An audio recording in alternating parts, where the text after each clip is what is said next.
Fermerët prisin një mbështetje tërësisht tjetër këtë vit mbas premtimeve të kryeministrit. Pritej më pak mbështetje për ullishtet, arrorët e blegtorin, e një linjë e gjerë rimbursimi për naftën e përdorur në bujqësi. Por skema e prezantuar një ditë më parë tregon se vlerësohen sektorë të mbështetur deri më tani. Vazhdimi i të njëjtës linjë është mirëpritur nga përfaqësuesit e biznesit. Detyrimisht qeveria ka bë mirë që nuk i ka larguar kësaj skeme, pavarësisht të disa skepticizme që ka pas nga disa individ, qoftë edhe politikan, por nga studimi thellë të cili ka bërë kësaj fushë e ka pa të nevojshme sepse ka pasur rezultate. Pavarësisht mendimeve të ndryshme që mund të kenë dhënë specialistët në të fusha të ndryshme, këto sektorë që janë mbështetur deri më sot që nga viti 2007 janë sektorët më rezultativ në ekonominë e vendit. Mund të them se këto janë sektorët të cilët e kanë rikthyer atë buxhet që është dhënë, mund të them 5 fish edhe 10 fish.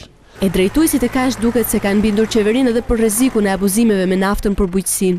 Premtimi ishte për një skemë të zgjeruar të financimit të karburantit, por Ministria e Bujqësisë u tërhoq për ta përdorur ato vetëm për serat me ngrohje. Rritja me 70% në total të vlerës së subvencionit është mirëpritur nga fermerët, ndërsa përfaqësuesit e tyre tregojnë se po ecim shumë më ngadalë se fqinjet në këtë drejtim. Kjo rritje thash na gëzon, po nga ana tjetër është sepse sektori bujqësor nuk po merr ato fonde të cilat i ka të nevojshme. Pasi BAMi, po të shikosh Maqedoninë ka 10 herë më shumë se ne, Kosova 5 herë më shumë se ne, pa parë këto vendet e Bashkimit Evropian, dhe mund themi që spaku rreziku na vjen nga vendet rajonale. Në skemën e mbështetjes parashikohet që vreshtat financohen me 6 milion lekë për hektar.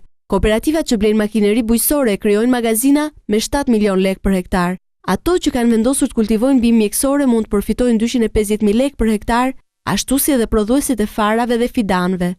Për herë të parë në mbështetje është përfshirë akuakultura e përdorimi i plerave organik. Për këto biznese parashikohet subvencionohet 25% e faturës tatimore.